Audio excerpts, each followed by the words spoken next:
Praise the Lord. आप सबको जय मसीह की। परमेश्वर का धन्यवाद एक बार फिर से एक नई सुबह के लिए कि परमेश्वर ने एक और नई सुबह हमारे जीवन में जोड़ी है। कितने लोग हैं जो आज का दिन नहीं देखने पाए, लेकिन ये परमेश्वर की महाकरुणा है कि हम उसके साथ उसके संसार में जीवित और सही सलामत हैं। Praise the Lord. आप सबको फिर से जय मसीह की। मैं आपका स्वागत करता हूँ अपने चैनल में, जिसका नाम है ब्रदर राज मसीह। और मैं आपसे गुजारिश करता हूँ कि मेरे चैनल को सब्सक्राइब करें, बेल आइकन को दबाएं ताकि नोटिफिकेशन आपके पास पहुंचे और नया वीडियो आपके पास बिना व्यवधान के पहुंच सके। मैं आपसे गुजारिश करता हूं कि मेरी वीडियोस को लाइक कीजिए, शेयर कीजिए और कमेंट सेक्शन में आकर मुझे ज़रूर बताइए कि आपको मेरा प्रयास कैसा लग रहा है। Praise the Lord. तो आज एक बहुत अच्छा टॉपिक फिर से मेरे पास है और वो मैं आज आपके साथ शेयर करना चाहता हूँ। और बने रहिएगा मेरे साथ शुरू से लेकर अंत तक। और आज हम ये देखेंगे कि जैसे कि एक सवाल है, आपने थंबनेल में देखा होगा, क्या परमेश्वर ने आपसे कोई सवाल किया है? क्या परमेश्वर ने आपसे कोई सवाल किया है? मैं आपसे पूछता हूँ कि आप कैसे हैं, क्या कर रहे हैं, कहाँ जा रहे हैं, कहाँ से आ रहे हैं, कब आओगे? ये इस तरह के बहुत सारे सवाल, बहुत सारे प्रश्न हमारे जीवन में होते हैं। और बाइबल में भी बहुत सारे सवाल हैं और कुछ लोग तो बाइबल के सवालों को बनाते हैं कि ऐसा क्यों लिखा है, ऐसा क्यों नहीं लिखा, ऐसा होना चाहिए था, ऐसा नहीं होना चाहिए था। इस तरह के सवाल लोग क्या करते हैं, क्रिएट करते हैं, बनाते हैं। तो आज हम इसी विषय पर बात करेंगे। और जैसे एक सवाल है, मैंने आपसे पूछा है, मैं आपसे भी पूछता हूँ, क्या परमेश्वर ने आपसे कभी कोई सवाल किया है? क्या परमेश्वर ने आपसे कभी कोई सवाल किया है या पूछा है? अगर हाँ, वो कौन सा सवाल है, आप कमेंट सेक्शन में लिखकर बताइए। ठीक है। तो आज हम देखेंगे कि परमेश्वर किस प्रकार से हमसे सवाल करता है। देखिए, बाइबल जो है ये बहुत पुराना वचन है परमेश्वर का। हज़ारों साल हो गए इसको लिखे हुए, लेकिन ये आज भी ताज़ा है। जब हम पढ़ते हैं 18 अध्याय के 24 पद में, वहाँ लिखा है कि आज वो दिन है जो यहोवा ने बनाया, हम इसमें मग्न और आनंदित हों। तो वो आज का ही दिन है, वो हज़ारों साल पुरानी बात नहीं हो रही है, वो आज की ही बात हो रही है कि आज वो दिन है जो यहोवा ने बनाया, हम इसमें मग्न और आनंदित हों। तो सवाल चाहे वो हज़ारों साल पुराना हो, चाहे वो कल का हो, चाहे वो आज का हो, जो भी बाइबल में है वो सवाल मेरे लिए भी है और आपके लिए भी है। ये सवाल जो होते हैं, बाइबल के जो सवाल हैं, वो सवाल उसके लिए हैं जो बाइबल को पढ़ता है, जो बाइबल को सुनता है। वो सवाल उसके लिए भी हैं। जैसे हम देखते हैं उत्पत्ति 3 अध्याय और उसके 8 पद में एक सवाल है। 8 और 9 पद में पढ़ूंगा। उत्पत्ति 3 अध्याय उसके 8 और 9 पद में यहाँ लिखा है, तब यहोवा परमेश्वर जो दिन के ठंडे समय वाटिका में फिरता था, उसका शब्द उनको सुनाई दिया। तब आदम और उसकी पत्नी वाटिका के वृक्षों के बीच यहोवा परमेश्वर से छिप गए। ठीक है, दिन के ठंडे समय परमेश्वर उनसे मिलने आता था। अब जब इस बार इन्होंने जब आवाज़ सुनी परमेश्वर की, तो छुप गए, पेड़ों के पीछे छुप गए जाकर। तब 9 आयत में देखिए क्या लिखा है। लिखा है, तब यहोवा परमेश्वर ने पुकार कर आदम से पूछा, तू कहाँ है? ये वो सवाल है दोस्तों जो मेरे लिए भी है और आपके लिए भी, क्योंकि मैंने पढ़ा है ये, तो ये मेरे लिए। देखिए, जहाँ पर तू, तुम, तुम्हारे, तेरे, ये शब्द यूज़ हो रहे हैं बाइबल में, वो शब्द आपके लिए है, वो शब्द मेरे लिए है, उसके लिए है जो बाइबल को पढ़ रहा है। यहाँ पर अगर लिखा है कि हे आदम तू कहाँ है, तो मैं यहाँ पर अपना नाम भी लगा सकता हूँ, हे राजमैसी तू कहाँ है। आप भी अपना नाम लगा कर सुन सकते हैं, पढ़ सकते हैं कि हे, जैसे मैं अपना लगा रहा हूँ, हे राजमैसी तू कहाँ है।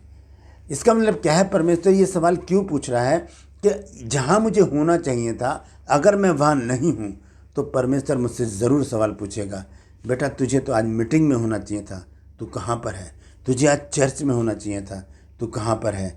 तुझे आज वचन प्रचार करना चाहिए था, तू कहाँ पर है? तुझे आराधना करनी थी, तू कहाँ पर है? तो ये सवाल मेरे और आपके लिए, ये सब के लिए है। उत्पत्ति 3 अध्याय के 9 पद में परमेश्वर ने आदम से एक सवाल पूछा है और कहा, तब यहोवा परमेश्वर ने पुकार कर आदम से पूछा, तू कहाँ है? ये सवाल मेरे लिए भी है, ये सवाल आपके लिए भी है। ये कब होगा? ये सवाल कब पूछेगा प्रभु? जब हमें देखेगा कि हम चर्च में एंट्री करेगा, प्रभु देखेगा अरे यहाँ तो राज मसीह है ही नहीं। आज किसी मीटिंग्स में, किसी सेमिनार में अगर वहाँ पर मुझे जाना है, इनवाइट किया गया है वहाँ पर, तो वहाँ पर मैं अगर नहीं हूँ तो परमेश्वर वहाँ पर देखेगा तो मैं तो हूँ ही नहीं वहाँ पर। तब परमेश्वर मुझसे एक सवाल पूछेगा, तू कहाँ है? Where are you? कहाँ है तू? तो क्या जवाब दूंगा मैं? क्योंकि मैं तो गलत हूँ ना। क्या जवाब दिया आदम और हव्वा ने? जब परमेश्वर ने पूछा तू कहाँ है, तो क्या जवाब दिया उन्होंने? यहाँ पर लिखा है, उसने कहा, मैं तेरा शब्द बारी में सुनकर डर गया, क्योंकि मैं नंगा था इसलिए छिप गया। तो जहाँ पर हमें होना चाहिए, अगर हम वहाँ पर नहीं हैं तो हम कहाँ हैं? ठीक है, तो ये तो एक सवाल, एक उदाहरण मैंने आपको बताया। आज हम एक ऐसे सवाल के बारे में बात करेंगे जो बाइबल में है। और भी बहुत सारे सवाल हैं, आप उन्हें ढूंढकर कमेंट सेक्शन में लिख सकते हैं और उसका अर्थ बना सकते हैं कि वो उसका अर्थ क्या है। एक सवाल है, वो मैं आपके साथ शेयर करना चाहता हूँ। मरकुस 10 अध्याय में है। उसमें एक भिखारी है जिसका नाम है बरतुलमई। ठीक है, मैं इसकी 46 आयत से पढ़ूंगा, तब बात समझ में आएगी। ठीक है, यहाँ लिखा है, और वे यरीहो में आए, और जब वह यानी कि यीशु मसीह और उसके चेले और एक बड़ी भीड़ यरीहो से निकलती थी, तो तिमाई का पुत्र बरतिमाई, एक अंधा भिखारी, सड़क के किनारे बैठा था। वह ये सुनकर कि यीशु नासरी है, पुकार पुकार कर कहने लगा, हे दाऊद की संतान यीशु, मुझ पर दया कर। बहुतों ने उसे डांटा कि चुप रहे, और वह और भी पुकारने लगा। बहुतों ने डांटा, रोका उसको, चुप रहे, क्योंकि भीड़ बहुत थी। कैसे भीड़ थी देखिए, यहाँ पर लिखा है, दोबारा से देखते हैं। और वे यरीहो में आए, और जब वह यानी कि यीशु मसीह और उसके चेले, फिर 12 चेले और एक बड़ी भीड़, यीशु मसीह के पीछे कितनी भीड़ चलती थी?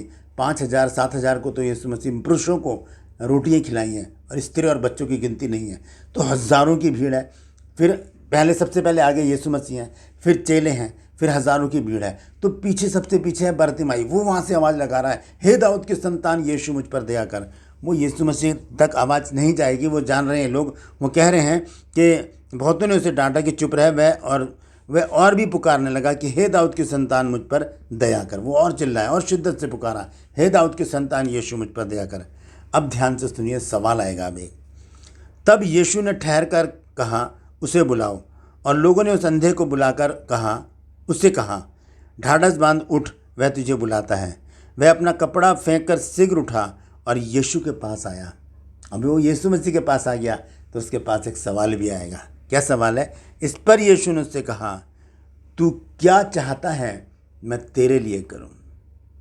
यहाँ पर लिखा, तू क्या चाहता है मैं तेरे लिए करूं। अगर आप इस वचन को इस समय पढ़ रहे हैं तो ये सवाल आपके लिए करा है प्रभु यीशु मसीह ने कि तू क्या चाहता है या तू क्या चाहती है मैं तेरे लिए करूं।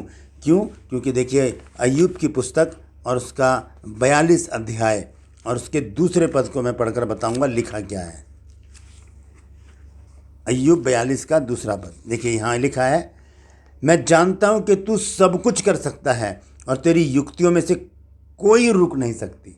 मैं जानता हूँ कि तू सब कुछ कर सकता है। तो जो सब कुछ करने वाला है वो यहाँ पर बरतिमाई से पूछ रहा है, मुझसे पूछ रहा है, आपसे पूछ रहा है। बरतिमाई से सवाल कर रहा है, मुझसे सवाल कर रहा है, आपसे सवाल कर रहा है। और क्या सवाल कर रहा है? वो कहता है कि तू क्या चाहता है कि मैं तेरे लिए करूं? तू क्या चाहती है कि मैं तेरे लिए करूं? तो बस बता दीजिए उसको कि प्रभु मैं तो ये चाहती हूँ कि मेरा पूरा परिवार प्रभु में आ जाए। मैं तो ये चाहती हूँ कि बहुत पुरानी बीमारी मेरे जीवन से दूर हो जाए। मैं तो ये चाहती हूँ कि मेरा पति जो है वो विश्वास में आ जाए। मैं ये चाहता हूँ कि मेरी पत्नी विश्वास में आ जाए। मैं ये चाहता हूँ कि मेरा पूरा घराना विश्वास में आ जाए। मैं ये चाहता हूँ कि मैं तेरा एक अच्छा प्रचारक बनूँ, मैं एक अच्छा आराधक बनूँ, मैं एक प्रार्थना योद्धा बन जाऊँ।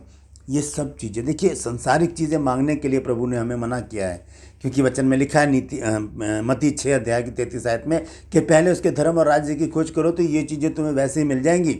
और भी लिखा है 6 अध्याय में, वहाँ लिखा है कि यीशु मसीह ने कहा कि तुम्हारा स्वर्गीय पिता तुम्हारे मांगने से पहले जानता है कि तुम्हें किन किन चीज़ों की आवश्यकता है। तो वो सब कुछ जानता है, वो हमें सब कुछ देता है। तो मांगना क्या है प्रभु से? यहाँ लिखा है तू क्या चाहता है कि मैं तेरे लिए करूं। सब कुछ करने वाला पूछ रहा है, ये आपसे पूछ रहा है आज की डेट में, मुझसे पूछ रहा है आज की डेट में कि तू क्या चाहता है, तू क्या चाहती है कि मैं तेरे लिए करूं। तो बता दीजिए उसको कि प्रभु मैं ये चाहती हूँ कि तू मेरे लिए ये काम कर। प्रभु वैसा ही कर देगा। अब इस व्यक्ति को आंखों की ज़रूरत थी, उससे यीशु मसीह ने पूछा तू क्या चाहता है मैं तेरे लिए करूं। अब देखिए क्या कहा उसने। इस पर यीशु ने उससे कहा तू क्या चाहता है कि मैं तेरे लिए करूं। अंधे ने उससे कहा हे रब्बी ये कि मैं देखने लगूं। जिसके पास जो चीज़ नहीं है वही तो मांगेगा ना। इसके पास आंखें नहीं है, उसने वही प्रभु से मांग ली। मेरे पास क्या नहीं है मैं वही मांगूंगा। आपके पास किस चीज़ की ज़रूरत है, आप क्या चाहते हैं अपने जीवन में, वो प्रभु से मांग लीजिए। क्योंकि आज उसने एक सवाल किया है आपसे कि तू क्या चाहती है कि मैं तेरे लिए करूं, तू क्या चाहता है कि मैं तेरे लिए करूं। और फिर देखिए क्या हुआ 52 आयत में। यीशु ने उससे कहा चला जा, तेरे विश्वास ने तुझे चंगा कर दिया है। और वो तुरंत देखने लगा और मार्ग में उसके पीछे हो लिया। जब प्रभु आपसे सवाल कर रहा है ना कि तू क्या चाहता है या क्या चाहती है मैं तेरे लिए करूं, बस बता दीजिए उसको। यहाँ लिखा तुरंत वो देखने लगा। तुरंत हमारे जीवन में, आपके जीवन में काम होगा और प्रभु उस बड़े काम को हमारे जीवन में करेगा। पुरानी बीमारी दूर हो जाएगी, पूरा परिवार विश्वास में आ जाएगा, गरीबी खत्म हो जाएगी, तंगी हाली खत्म हो जाएगी, बेरोजगारी खत्म हो जाएगी, बांझपन खत्म हो जाएगा, दुष्ट आत्माएं चली जाएंगी।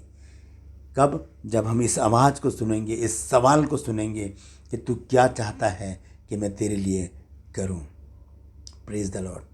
आज के लिए बस इतना ही। आने वाले दिनों में और कुछ सवालों को लेकर मैं आपके सम्मुख उपस्थित होऊंगा। ये एपिसोड आपको कैसा लगा मुझे ज़रूर बताइएगा कमेंट सेक्शन में आकर। और ये भी ज़रूर बताइए कि वो कौन सा सवाल है जो प्रभु ने आपसे कभी किया है। आज के सवाल से आपने क्या मांगा है प्रभु से, मैं ये नहीं पूछूंगा, लेकिन ये ज़रूर पूछूंगा कि आज का सवाल आपके मन में गया है कि नहीं, आपके हृदय में गया है कि नहीं, आपके विचारों में गया है कि नहीं। तो मांग लीजिए प्रभु से कुछ, वो सब कुछ देने के लिए तैयार है। Praise the Lord. परमेश्वर आप सबको आशीष दे। हालेलुया।